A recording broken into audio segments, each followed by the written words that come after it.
Hello, everyone from Chelsea Fan TV. Welcome back to another episode of the Chelsea Fan TV preview show, the CFTV preview show with myself and with Kev. Another week of football. Ultimately, it seems like another week of disappointment. Thanks for being here, Kev. I can say I didn't want to be here. I'm glad to be here, but I'm not enthusiastic about the game. I'm not feeling good going into the Brighton match. I feel really let down after the Newcastle performance, especially after I came back home. It took me a couple of days to actually have the courage to watch the highlights, but I did, and it was worse than I thought. I defended Cucurella when I was walking out of the stadium in the Walk of Shame video. I defended Reece James. What can you do? You only see things once when you're there live. And I always make this point to people that seems to confuse them a lot. I actually think the fact that I go to so many games live, I learn less about football than I would if I watched it on the TV, because on the TV you see everything, and you get replays, commentaries, different opinions. And when you're in the game, you're just in the moment. So there's so many things you miss, and I did miss a lot. So I actually feel like the comments that I made after that match were, instinct. Just run yeah, it I mean, on I held back and I tried to be positive, but you can't hold back on that. That was a fucking disgrace, Kev. Sometimes you have to just lay it out, Alex. And I have to admit, I didn't see much of that second half. The first half was enough for me to be like, this is not good enough. Just the general decision making from the defensive areas, the midfield to the attack, it was well off it. We was well off the mark. I don't know what happened to us. I don't know. I can't explain and how much we declined from the previous game against City to that performance. Just the way we was passing the ball, the way we was passing the ball at the back, very slow, bringing Newcastle onto us. Yeah, throughout the game, really, we was making hazards for ourselves when opportunities to hit the ball into the flanks. We're trying to play out the back, and that cost us what a very very important goal with Thiago Silva when he slipped up, but he was coming. It was coming. You can see it. Every single time that ball went to Sanchez, into Cucurella or James, we seen it coming. And they're professional football players, and they don't know. They can't see when it's not working for them. It wasn't working for them. The press that Newcastle had on us was way too intense, and it was making mistake after mistake after mistake. When the ball went forward into the attacking areas, decision making was well off it. There was no cohesion. It was just a totally different performance to what we've seen against Man City, and this is where the consistency it comes to mind. The consistency is not there. The good performance, bad performance, every single week, and you can't blame international breaks. You can't blame injuries. You can't blame anything, because if you want to blame injuries, Newcastle had I think 10 key men at the south. He had 17-year-olds with that Miley guy who absolutely run Enzo into the ground. And this is the thing. We can't make excuses now. It's clearly a mentality problem with this team at the moment. We're not cut out. The players don't understand what it's like to play for this club. We lack leadership. It was very naive at times. Where was the leadership? Because James wasn't really leading us. He got himself a silly red card. Thiago Silva had a very poor game. He wasn't leading us. Conor Gallagher was just chasing shadows. Where's the core to the team? Where's the players what can get you out of a difficult situation when the chips are against them? There's none in the team. This is where we need like a Jorginho or someone in the team. Even Jorginho in his kind of game, he's not going to give you the run in the Gallagher, but at least he can call players and dictate. Just doesn't seem like we've got it in a minute, and it's just same thing once again. We go into this Brighton game. Are we going to win? Are we going to? Who knows? Who knows? I think It we're in doesn't trouble. look. I think we're in trouble. I don't know how anyone can see something positive against Brighton after what we saw against Newcastle, especially with Cucurella out, with James out, Silva coming off of a very poor game. There's a lot of people, which I think is a little bit too soon, but they're saying his time is up. A little bit hypocritical from Chelsea fans, considering he's had some really great games as well. Who said his time's up? Just Twitter, mate. I'm About going on who? About who? about Thiago Silva. Thiago Silva's time's been up for the last year. People are just realising now the guy's 39, coming 40. As much as he's a brilliant leader in the dressing room and he's an absolute legend, but mate, who else in the Premier League got a 39-year-old defender, bro? No, but that's because he's man, good, bro. mate. That's why he's still playing. He's good, but he's good in a certain game. When he's got time, he's good, but they get that we've seen his vulnerabilities against Newcastle. Joe Linton is running, put him on the back foot. He makes a mistake. He hasn't got the pace to make up for it. So, as bad as Thiago Silva should have gone probably at the end of this season, but fair play to him for still being here and trying to make things happen. But you can't just go solely off experience sometimes. It's about quality. Has Thiago Silva got the quality for us to move forward for the next couple of seasons? I don't think he has. No, but he does this season. Come on, Kev. Listen, I don't think he has. So you just talked about move forward. You just talked about leadership. I know Thiago Silva didn't have a good game. That's what he's going to give you, leadership.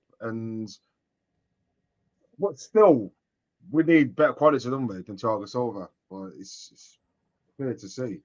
But I mean, like I said, I'm no one to criticise. I'm saying, yeah, I don't think he's Chelsea caliber right now. But in the leadership side of stuff, yeah. But we need quality, don't we? We need to build a defensive partnership which is going to last a few seasons. And it's just Silva's playing 1 week at Colwell, he's playing 1 week with Disarcy, he's playing 1 week by the Shield. Like even he has to try and build a partnership with who he's playing with. And there's cracks appearing in this centre back in our defence right now. And teams are jumping on it. Like, look at the press Newcastle done to us. First half, I was like this all for the half. Just clear the ball. Every time Silva or Cucurella at the ball, it was always back, always to the side. It was the same thing we've seen. It was at Burnley first half, the same thing. But Newcastle had better quality to see where it was. Isaac, goal. And the second half, they came out and done the same thing. And within, 20 minutes of the game was over. 2 goals, 2 silly goals, 2 silly mistakes, game was done. So I can't completely blame Thiago Silva for it. But what I can say is, decisions need to be made, don't they? Because it's all over the pitch from defence, midfield, attack at the minute. It's well off the mark. And can we keep on being here every single week, making the same excuse? No, we can't. Things have got to change. Yeah, man. I mean, when I spoke to Lewis after that game, I said, is there any positives we can take? And he laughed. And to be honest, I think that was quite a good reaction because I agree with him in a lot of ways. I think it was quite shocking. I mean, I suppose you could say the free kick with Sterling was quite good, but still didn't show much in that game. So are we going to allow one kick to define a player?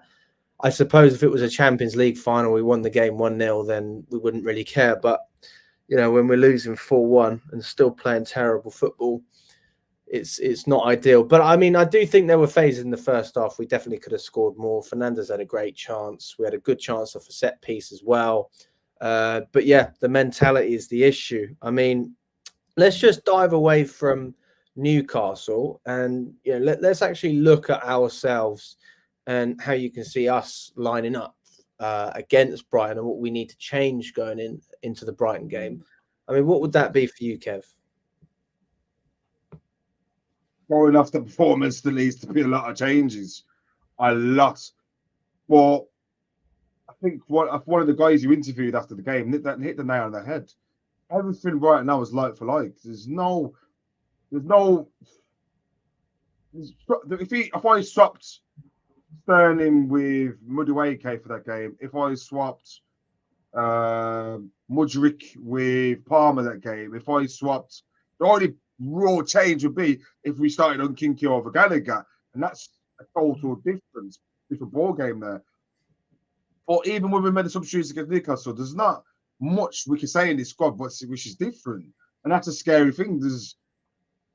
I'd like to change a lot in this Brighton game, just to prove a point, really, that Jackson needs to do more. Like, he needs to chase the ball a bit more. He needs to stroll for the ball a bit more. His movement was diabolical. So if I had another striker to choose from right now, he'd be dropped. But the only player we've got to change him with is Brower. And he's still trying to find form. He's still trying to find consistency. still unproven. So what do we do now? We go to the Brighton game. Do we keep it the same? I think just to be truthfully honest, mate, Brighton are going to be well up for this game at Stamford Bridge, and we've got to be prepared to play a low back ourselves because they're probably one of the best footballing teams in the league. But it's going to be such a it's going to be hard. It's going to be a very hard game, and personally, I change a lot. But what can we change them with? That's the question. What can we change them with? I mean, it's interesting as well because Brighton have actually been playing quite good football recently. I mean, they drew against Sheffield 1-1. I think that was a really late penalty, if I'm not wrong. Was that a really late penalty at Sheffield? I'm not quite sure. The one last night, at the beginning of the month, and then they ended up beating Forest. They've obviously beat AEK Athens as well in the Europa League. You know, so they've got a little bit of momentum behind them, which we just can't seem to get. But I mean, I'd love to know what you think about this. I mean, does it surprise you that we're sort of on this wave cycle, this up-down cycle? Because I'm not surprised. I mean, I definitely predicted we'd have our up and downs, and I knew it would be consistent. The thing that frustrates me, though, is not the fact that we're losing or dropping points. It's the way that we're doing it, and the fact that, you know, we can't seem to claw our way back. You know, once we go down in the second half, our heads just drop. You know, we've got a period where we're competing, and I keep highlighting it, and it seems to annoy people.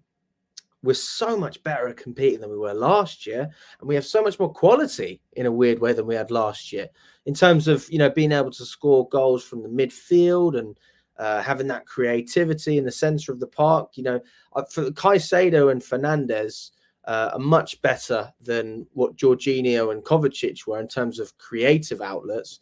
But, you know, the leadership side of things, I think, yeah, Kovacic has gone to Man City, team of winners. Jorginho's gone to Arsenal. You know, he's a leader in a team that's winning as well. So they're clearly great caliber players, but for some reason it just never gelled, and that's probably because they didn't want to be here to start off. And now we have players who are committed to the club, but, you know, you've got an 8-year, 9-year deal for some of these players. If it doesn't start to work out, when's the point where you say, well, it's not working out, we need to move on? You know, we can't do what we did before. You know, we spent all that money. Maybe it doesn't work for some players. Just buy a few more. These guys are on 8-year contracts, Kev. If they want to stay for 8 years, they're going to stay and pick up a wage, which is going to affect us buying other players. So it's just got to stick. You guys got to stick with it, because the quality is there, the players, the potential is there, the players, but something's not clicking right now. And I could put a nail on the head really to what it is. This was too much has come in and gone out. It needs to be a more of a slow transitional transfer. I think we've got rid of too many leaders in the team and just stopped it straight away, where you probably should have kept a couple of the identity of the Champions League winning team and then added a few bits right and then slowly took them out. Right now, it's clear to see when I look down on that Chelsea pitch on last Saturday, where is the player? Where's the leadership? Like, because at certain times, I was just like, Hugh Crowley had the ball about 3 or 4 times. Why ain't no one saying to kick the ball up the fucking field? Like, why? And he's just playing around with the ball, bringing pressure onto us. Where's Thiago Silva or someone? Imagine a John Terry in that team and some of the stuff that he had to witness. Imagine John Terry, the things he'd be saying to the players on that pitch. This is what I'm trying to say. And this is exactly what leadership can't buy leadership. And this is what we're saying from day one. Can't buy leadership. Imagine a Michael Ballack in that midfield. He would have played the ball into better positions. He would have probably brought a foul. He would have been more smarter. Kind of Gallagher's just running around the pitch like he ain't got a clue. Well, I will give Gallagher this. I think Gallagher was played in the wrong position. I don't think that he was played, you know, because usually he plays as a 10. He was played deeper on the right. I didn't think that was on Poch. That wasn't Gallagher's fault that he was put there. That was on Poch. So, you know, it's not just the players. You know, I don't think the manager necessarily set them up the best way they could. And we spoke about the centre-backs as well with Badia Shiel. So, you know, that's a combination of everything. But, you know, looking at what we have at the moment compared to Brighton, I mean, people are saying, well, we beat them at home. I'm sure we can do it again. That was the cup, guys, you know. And I'll be honest with you, I don't think Brighton really cared that much. They had a second string team out that game. I think No, they it's didn't care Fatty. about it, and they didn't play well. You know, imagine No, when it's they actually Fatty. start playing good football, what they're going Alex, to I've do. seen that game. The first 20 minutes of the game, they could have had the game sealed. I think Fatty had a brilliant chance. Sanchez gave the ball away 3 or 4 times. It's just the same thing we've seen against Brighton, we're seeing now against Newcastle. There's been no improvement with the silly mistakes you keep making. We talked it back to 1-1 against Newcastle. 2 minutes later, literally, Joel Linton free-headed back post. This is the thing, there's mistake after mistake every week. And if we make mistakes against Brighton's better team on Sunday, even Ferguson's going to put it away. They're going to have the better players out. Masolta's going to be playing that game. They're going to have players that will punish you. Yeah. What can we say? Oh, fucking hell, Kev. You know, this is the closest this season to what I felt last season. And I tell you, if we lose against Brighton, I'm really pushed over the edge here because I'm very patient, Kev. I'm so patient. I'm the most patient. You know, I really sometimes I stick my fucking neck out on the line. But for me, if you're going to have an up-down cycle, at least have a little bit of an up. And that is what we need against Brighton. I mean, it's not been up. God, Right, mate, we could beat Brighton 4-0 on Sunday. I swear, we could beat Brighton 4 on Sunday. We're going to be buzzing. Yeah, we're back. And against we got United in the week Wednesday. oh, We're going to we'll lose. definitely lose that. Oh my God, mate! I said we beat United. I said we beat Newcastle. I said we beat Brighton. If we lose to Brighton, we will. Oh God, Brighton is the catalyst for everything that happens. Who we got the weekend after? Everton. We're going to fucking lose that as well, mate. Yeah, it's not looking good. So what? Like I said to you, mate, it doesn't matter about how we play against Brighton. I'm more concerned and how we're going to play in the Man United game. I want consistency now. I don't want to beat Brighton if we did have a chance, beat Brighton and go and lose to Man United, then go and beat Everton. We need consistency. We need one game, win, another game, win. There's consistent wins. And I mean, if you get a draw one game, maybe you're like, oh shit. We need to get back into the winning mentality because right now, our mentality is in the freaking dirt, mate. It's so, the mentality is gone. Now, we're picking up draws against City at home, picking up little wins against 9-men Tottenham, and a draw against Arsenal, saying we're back in this and that. But when you go and play against Newcastle with 11 injuries, you put on a performance like that. This is the consistency, the mentality. They've got to learn, when they have a good game, they've got to learn how to keep that game, keep that performance into the next game. That's the key now. We have a good game, the next game you play, if not the same, you play better. Not just go and lose. The mentality is you win the game there and then you have a performance like that, and then the next game you bounce back.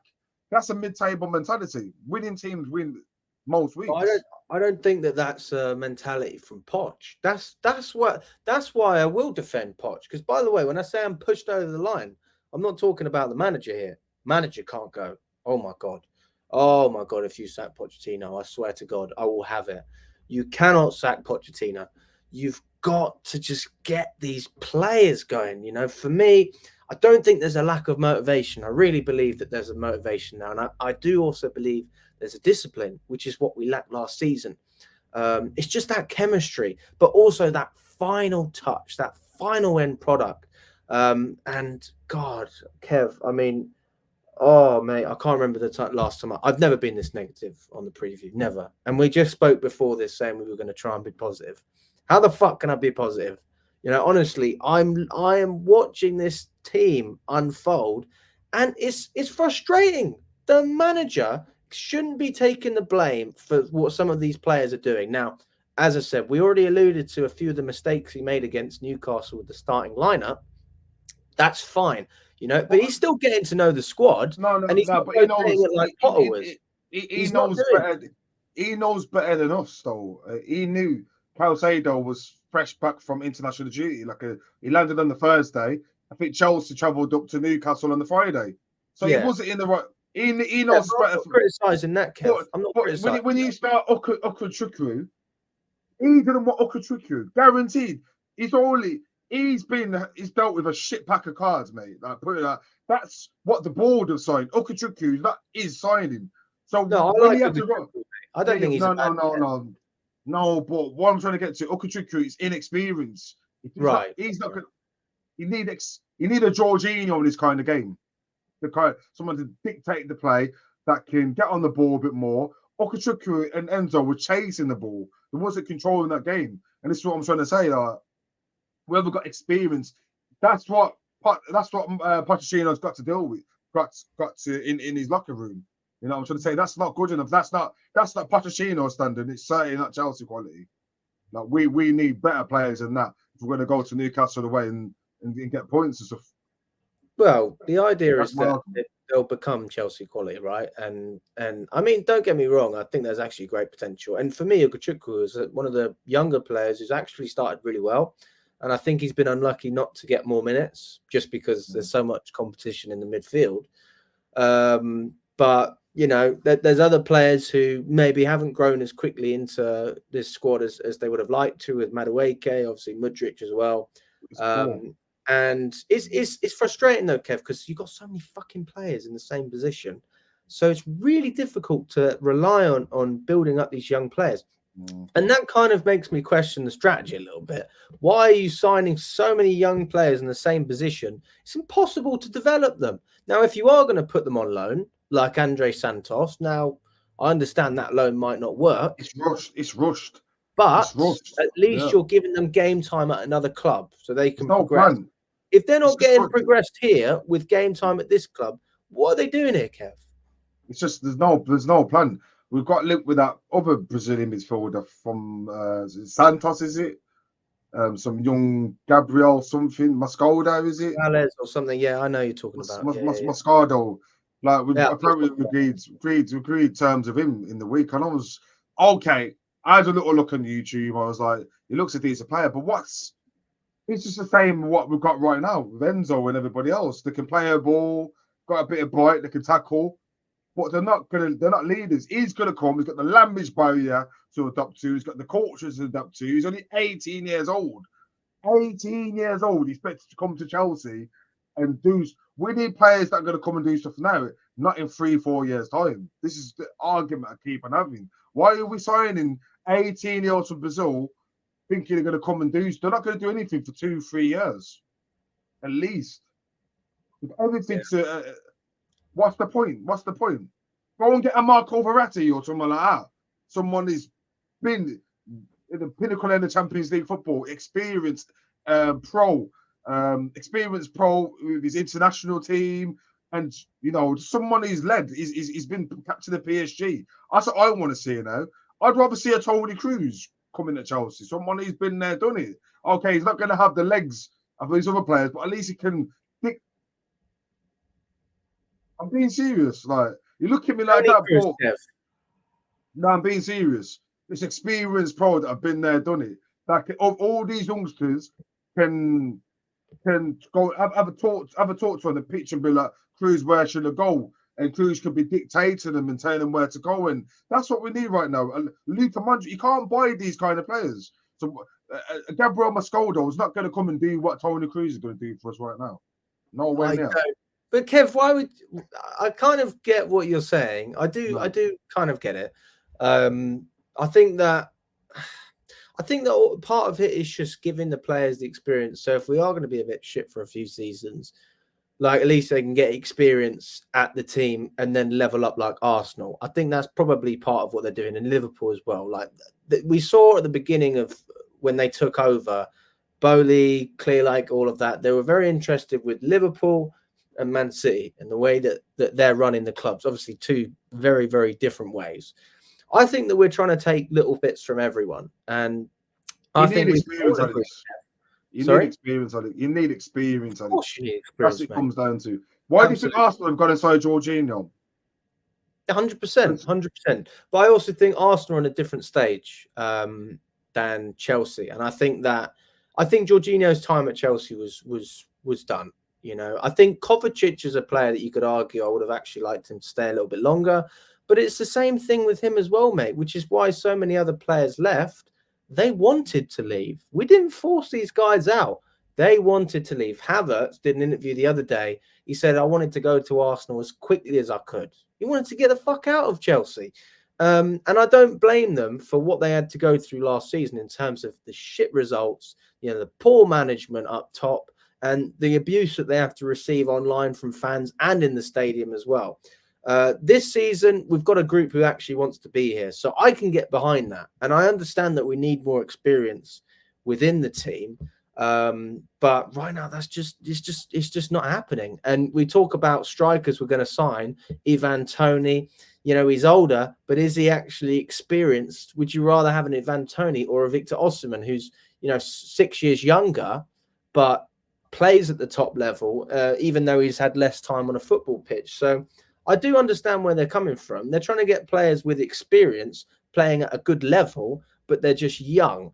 So then it's a case, of course it's a gamble, Kev. We know it's a gamble, but I think it's a gamble worth taking. And I'm not going to lie to you, Kev. If this works, they'll be geniuses. We'll be looking at these owners saying, fucking hell, you know what, guys? We had 2 shit years, and you know what? It was all worth it, because the next 8-9 years, we were challenging. We were winning Premier Leagues. We were up there in Europe. So I think this is a conversation that we can definitely talk about now. And you're right. 100% we need more experience. But if you're really looking at it with that lens of what's going to happen in a couple of years, maybe it's not such a bad thing. But fuck me, if this is what I have to go through every single year to get to where we need to go, it better be worth it. I'm absolutely not going to be happy if we can't progress from here. First of all, we need European football, man. I mean, Conference League is a minimum. If we can't rotate these young players, then it's just pointless having them in the first place. Yeah, and interesting times. These next few weeks, I think up until January, are key moments there for Chelsea. Which way we're going to go? I think Posh is going to be under a lot of pressure now going into this Brighton game. Christmas is here now. We're in December. He's had 4 months to put his best team out and this and that. Okay, we've had injuries, but still at the same time, a lot of teams are going through injuries at the moment, and they're picking up the points. So he's had no excuse with injuries now. I think with Nkunku being talked about coming back tomorrow, then Sunday, that's a massive thing for us. We just need to get him in the team now. I think enough's enough now. I think last week I said we would rather start Gallagher and Nkunku. I think if Nkunku is fit to go now, to get him in. We need someone who can give us a spark now, that bit of quality, okay? We need experience as well, and that's what Nkunku's got. I think Gallagher last week, his performance we played him up a little bit, but still at the same time, he's got to do better. Decision making's got to be better. The unity, the cohesion's got to be better. Everything's got to be better now. And I think football's a harsh game. He's got to play his best team now. He's under pressure. The team's under a lot of pressure. We've got some tough games coming up. The next few games, things are going to start working out now, because you never know. It comes January time, he could be looking at that exit. You never know. We could be 13th place by the end of the year. We're 10th now. We're only like 3-4 points away from Wolves. And there, it's. But on a positive, with the Brighton game, let's go back to the Brighton game a little bit. What do you think? What do you think the score will be against Brighton? Do you think how do you think we'll set up? Do you think we'll make a lot of changes, or what? What do you think? Because I'm not feeling too confident. Brighton had a lot of injuries and players out for the last game against Athens. If they bring back a couple of their big hitters, what do you think that could happen? I think that Sterling will start again. I think Jackson will start again. I think, obviously the back four is going to change quite a lot, and then the midfield will just try and go back to the strongest one we can: Gallagher, Enzo, and Caicedo. I think we'll lose, mate. I think we'll lose 2-1. We had our chance to build our momentum. That was against Newcastle. We fucked it. The only thing we've got, and I always try and use this as a bit of a push. I keep saying it. The other team have got injuries. Brighton have got injuries. Can we capitalise on that? And we can't, because Newcastle had injuries. So I can't really put that in my mind. I can't really say, because Brighton had, going for their list of injuries going into the game, they had Espion out. That's their main left back. They had Fatty, who was in some massive form. Lambertier, we all know, is a brilliant player. Sonny March for them has been key man over the last 2 years. Webster as well. Danny Welbeck, who loves going against Chelsea. So they got key men out. But I still can't predict and say, you know what, we'll get the win, because with that poor at the minute and that inconsistent, Brighton second team who lost in the week, they still had a few big players in there. Joel Pedro, Mimolta, Gilmore, Gross, Ferguson. They still could do the damage against us, bro. And that's how poor it is now. We're here thinking in our head, hopefully we can pick a points against a Brighton second team. That's how poor it is. That's how bad it is. Yeah. That's it. So listen, guys, bit of a different episode today. More negative my side. I think Kev's trying to see the positives as well, but we've got to be real. Fuck me. I mean, I keep swearing as well. I never swear on these episodes usually. But yeah, if you agree or disagree with anything we've said, let us know in the comments. Like and subscribe to the channel as well. It's always appreciated. And hopefully I'm wrong. Hopefully Kev's wrong and we can pick up some points. But if we're being realistic, then probably not. But you never know what's going to happen. But listen, guys, thank you very much. Up the Chelsea, and we'll see you very, very soon.